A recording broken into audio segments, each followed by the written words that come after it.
the best settings, okay? See, okay, we're gonna start with the controller. What I've noticed to be the best thing, bumper jumper tactical. Now, I know most people, they're starting with a default, okay? The first step to get to bumper jumper tactical, from default you want to go to tactical, because this is going to get you adjusted to using R3 as crouch, prone, and slide. After that, then you're going to go to bumper jumper, okay? And bumper jumper flipped. You can do that, or you can go straight to bumper jumper tactical, which is what I did, and this is perfect, because O is still your melee, okay, from using tactical. X now is tactical weapon equipment, but in this game that's not going to usually hurt you because most people use heartbeat sensor, so it shouldn't really do anything. But then now L1 is jump. So basically, you can do jump shots, jump turns, and you can still do drop shots. Now, the extreme level of this is doing that flipped, where you have L1 and R1 as aim and shoot, but now, yeah, but now you have L2 as jump, and R2 as lethal weapon. I just don't think that's necessary. I just think bumper jumper tactical is good enough, and this will change like one or two things. So when you're driving now, instead of using L1 as drift, you're going to be using R1 in drift, and L2 is like forward and stuff. And when you're landing, your jump, right, that's going to be your deploy parachute, and R3 is still going to be, cut parachute and stuff like that. Alright. Okay, take note here. This is where it comes to personal preference. My friend, okay, a lot of YouTubers, they think having lower sensitivity gives them better aim. Now, I'm not saying that they're wrong.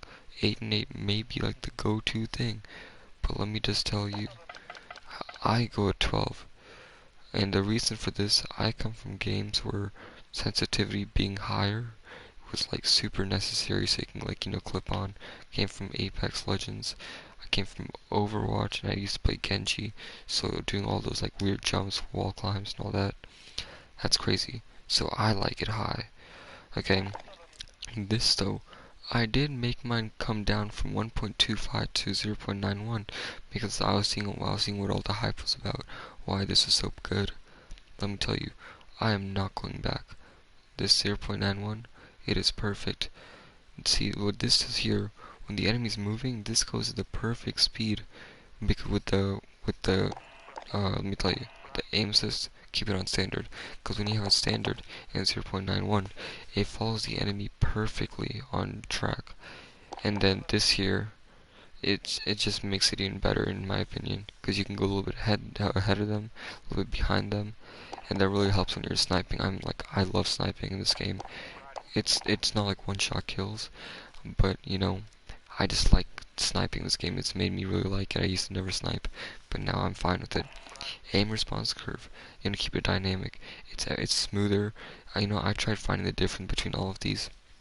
I couldn't really tell just by scoping in, but when you turn and scope in, the dynamic is the fastest. When you're in midair and you're trying to scope in, dynamic is the fastest. It's just the best one. Okay? Controller vibration. Disabled. Always have it disabled, guys. The main thing, see most games, there's usually like really low sound, and then you have like vibration, which just like so you know that you're hitting them. But in this game you don't want that. You can already hear the armor cracking and everything. Keep it disabled. Okay? Weapon mount. ADS with melee, this should probably be what it's already at. That's just what I prefer, because you can scope in. You can scope in with the L2, and then now with L1 for my settings, with L1, and wait no, with L2 still scoping for me. Yeah, L2, and then press R3 at the same time, and you see you're not taking your fingers off the joysticks in any way, so it should be the best one. Weapon mount, okay. Movement exit enabled. Aim down sight behavior you want to hold, okay, you don't want to do the other one, because then whenever you have like random like lag spikes and stuff, it just messes it up. Equipment behavior, hold. It's just a lot better in my opinion. Actually, I might change that. I'm going to change it to toggle. But yeah, uh, use reload. Contextual tap. This is one that people need to catch on to. This is one that I don't like telling people about. But honestly, games like Fortnite, Apex, they already have it, and it's like the best thing. Contextual tap, what it does, when you're trying to pick up something, you just press square once. Okay, when you're trying to get into a car, you just press it once. The only things you have to hold for are those big, like, money boxes in, what's it called? Plunder, and then whenever you're trying to open a loadout. That's the only times you need to hold it down. Okay, everything else, just tap it. Switch always, you know. Slide behavior. I like it on hold. I know some people think that, if you just press it and then you get more time. Like, I feel like if I just press it, my finger's just gonna come off it and it's just gonna go up.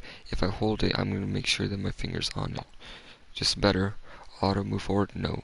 The reason I don't like this, when you're just aiming down sight, if you're moving forward, just ruins your aim. You don't want that. Automatic sprint disabled. Rear camera, vehicle rear camera resettled, enabled. I've never messed around with this. I don't want to. I like it how it is right now. It's good. Basically, whenever you turn it right, and you let go, it recenters it. Parachute auto deploy enabled. You need this sometimes. It saves you. I have a keyboard and a mouse, but I tried playing with mouse earlier for my first time with keyboard and mouse. Yeah, I don't think I can do it. I kind of suck at it. I'm gonna say with controller. Film grain. I'm gonna turn this down.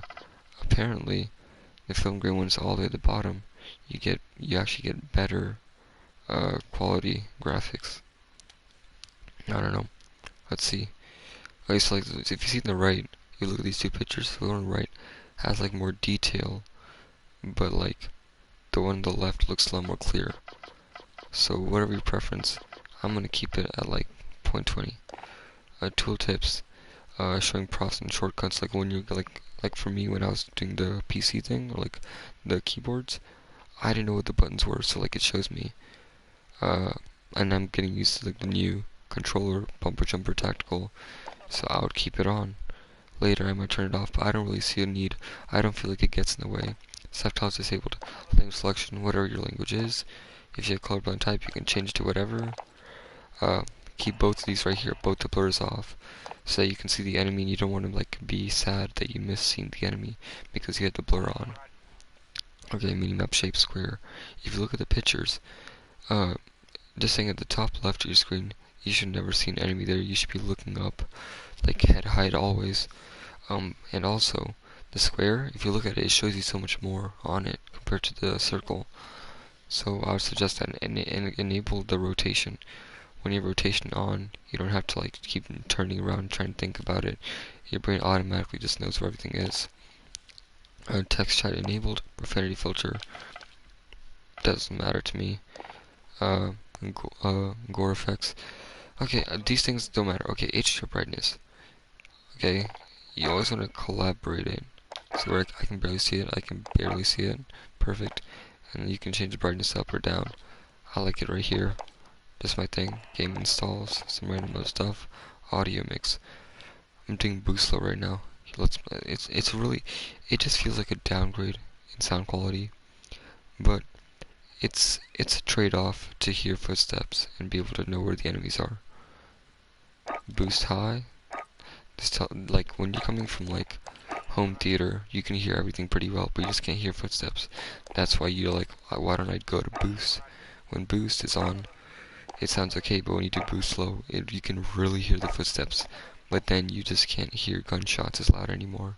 Like when someone's hitting you, it sounds like it's from far away, but it's like right there. You just need to be more attentive, right?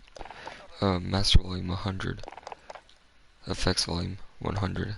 And these two things keep dialogue a little bit up, just in case someone's marking something. You know where they're marking from, and they can tell you. Music, you don't need that. Juggernaut music. There's no juggernauts in this. Turn it off for Warzone. Hit marker. I have it at none. The thing about this is, if you know, like I already like when I can tell when I'm on low ammo without even looking at it. Okay, but the thing is, when you run out of ammo, there's no like the like sound effect, so you can't really tell. Okay, guys, give me 1 second. Okay, Voice chat enabled mic recording threshold. This is like how much noise you need to be able to produce for the microphone to pick it up. I just keep it low because I like it whenever I say something I mean to say it. There's no background noise that disturbs me. Voice chat volume, I turn this down just because I feel like some people are really loud. Microphone volume, I turn my microphone up. You don't want to turn too high up though, or wherever, like if you do the microphone test and I just start talking, but like right now I'm not in game chat, I'm in party chat, you know, you'd be able to tell how loud you are. Okay, voice chat effects, I have no effect. It's not that good, there's no reason to have it. And that's it, guys. There you go.